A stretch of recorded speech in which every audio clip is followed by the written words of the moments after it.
Ferrari reliability issues cannot be fixed anymore. If there is one team that we certainly expected much more in the second half of the season and after the third race in Australia, that has to be Ferrari. The Maranello team simply wasn't able to keep up with the Red Bulls, and a huge part of that goes to the reliability issues of their engines. What's even more painful is the fact that Red Bull has also suffered from reliability issues in the first couple of races, and that saw Leclerc leading Verstappen by 46 points after the Australian GP. Now, with 6 races to go, Leclerc's deficit is in triple digits, and it's very unlikely that he'll get close to Verstappen anytime soon. So what is the big deal behind the Ferrari reliability issues? And why are they struggling to keep the engine at an optimum level? Stick around with us to find out more. Ferrari's reliability issues started in the Barcelona GP, where we saw Leclerc's turbocharger failing and him dropping out of the race. Prior to that, he spun out in Italy and lost position to Verstappen,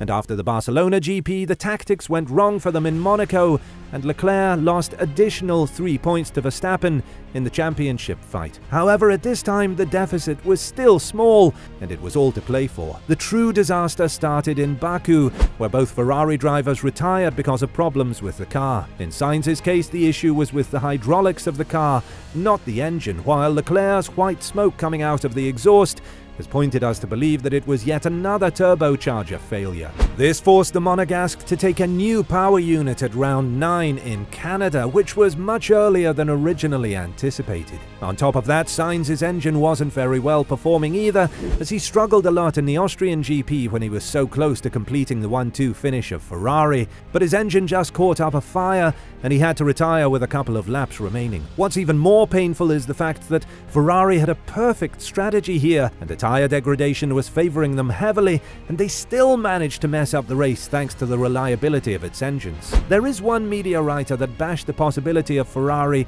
fixing the reliability issues anytime soon, but the team is still full of hope for the remainder of the season, reporting, "Halfway through the season, the immediate protagonists are all convinced of one thing, that this World Championship will continue until the end, and that it will be the details that will make the difference." But is it just a vain hope in Ferrari? If you look at Red Bull, you'll notice that there isn't any flaw in the team's performance. True, Verstappen struggled during some GPs like Austria and Silverstone, but in the first one the team didn't know why the tyre degradation was much bigger than originally anticipated, while in the second one Verstappen picked up debris that damaged his floor, and he was losing a massive amount of downforce. These are the last 2 races that were won by Ferrari, and after that it was just pure dominance from Verstappen. The Dutchman started on the back of the grid multiple times this season, such as P10 in Hungary, P14 in Spa, and P7 in Monza, and yet managed to win all of these outings. True, Leclerc's pace was ruined in Spa due to a visor going off in his brake ducts, and he had to pitch much earlier just to get rid of it due to brake overheating, but that doesn't diminish the fact that Ferrari has messed up their own races multiple times this season, and most of this was due to the reliability of their engines. According to Binotto, Ferrari has a very good performing engine, it's just that they need to find a way to make it reliable as well. This has been shared by Horner in the first 3 races of the season, when he said that he'd rather have a fast but unreliable engine to work on, rather than a slow and reliable one, taking a jab towards Mercedes. However, Ferrari found themselves in a position to fight with Mercedes for P2, rather than with Red Bull for P1 in both championships, which didn't seem like a thing that we'd witness in the first couple of races in the season. What's even more worrying is that Ferrari brought upgrades to their engine in the Belgian GP, but it wasn't an upgrade on the part that keeps breaking down. During the Monza GP, the Maranello team brought a new rear wing that would help them with the low downforce nature of the track, but they also did a mapping of its engines. This was done due to the fact that both of the cars had already new power units, with Sainz taking one in Monza and Leclerc doing so in Spa, so the lifespan is quite new and it could undergo some mapping in order to boost the power. It did help a lot since Leclerc won the pole position ahead of Verstappen, who took the new internal combustion engine and had to take a 5-place penalty, but the Monegasque wasn't able to keep the Dutchman behind as he cruised for the win. As for Ferrari, they do have concerns with the reliability of its engines, but it's something that they'll address in the medium or long term, according to Binotto. After the strong start, it became evident that the team has struggled a lot with keeping the car on the track, and it's not helping that the Ferrari-powered cars in Alfa Romeo and Haas keep breaking down due to reliability issues. According to Binotto, the reliability of the engine is always something that presents a challenge. As he added, reliability is always a challenge, especially for a power unit, and you're always trying to look for better performance. Our power unit department did an incredible job from this season to last season in terms of improving performance, and certainly that's affected and risked the reliability. The start to the season has been great. We had some issues in the last few races with Charles in Spain and in Monaco with our customer teams. There are always concerns. I don't think we can say this is easy to fix or you fix it in a race only.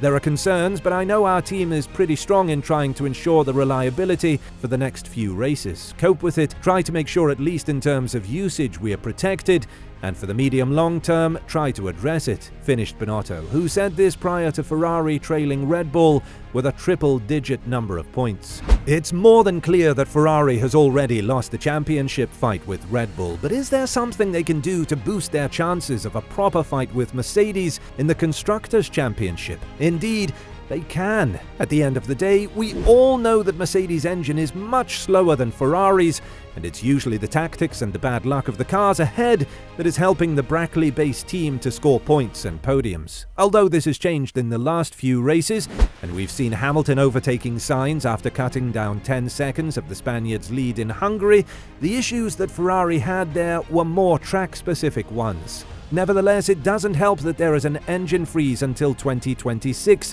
which means that the engines of F1 cars cannot be developed and cannot be made better until the new set of regulation changes comes in 2022.